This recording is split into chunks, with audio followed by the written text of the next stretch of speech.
ಜೋಗ ಜಲಪಾತ ನೋಡಲು ಬಂದಿದ್ದ ಯುವಕ ಕಣ್ಮರೆ. ಕಳೆದ 6 ದಿನಗಳಿಂದ ಯುವಕನಿಗಾಗಿ ಪೊಲೀಸರ ಶೋಧ. ಇತ್ತ ಬೆಳಗಾವಿಯಲ್ಲಿ ಮನೆ ಕುಸಿದು ಅವಾಂತರ.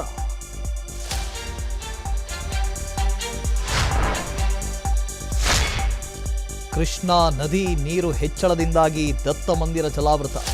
ಘಟಪ್ರಭಾ ನದಿಯಬ್ಬರಕ್ಕೆ ಮೈದುಂಬಿದ ಗೋಕಾಕ್ ಫಾಲ್ಸ್. ಇತ್ತ ಕೆಆರ್ಎಸ್ ಡ್ಯಾಂ ಭರ್ತಿಗೆ ಕೇವಲ 2 ಅಡಿ ನೀರು ಬಾಕಿ.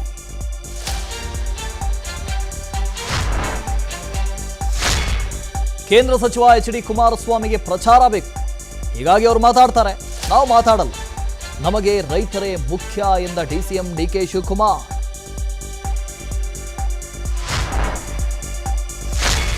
ಹದಿನಾಲ್ಕು ಗಂಟೆ ಕೆಲಸದ ಬಗ್ಗೆ ಖಾಸಗಿ ಕಂಪನಿಗಳ ಪ್ರಸ್ತಾಪ.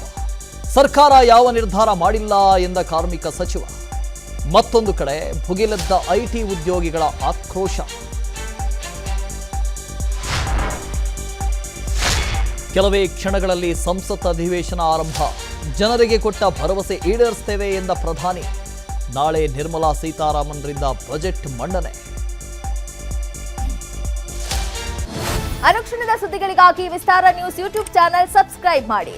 ಹೊಸ ಸುದ್ದಿಗಳ ನೋಟಿಫಿಕೇಶನ್ಗಾಗಿ ಬೆಲ್ ಐಕಾನ್ ಕ್ಲಿಕ್ ಮಾಡಿ. ಲೇಟೆಸ್ಟ್ ಅಪ್ಡೇಟ್ಸ್ಗಾಗಿ www.vistaranews.com ವೆಬ್ಸೈಟ್ಗೆ ವಿಸಿಟ್ ಮಾಡಿ. ಅಂಗೈಯಲ್ಲೇ ಜಗತ್ತಿನ ಸುದ್ದಿ ತಿಳಿಯಲು ವಿಸ್ತಾರ ನ್ಯೂಸ್ ಕನ್ನಡ ಆಪ್ ಡೌನ್ಲೋಡ್ ಮಾಡಿ.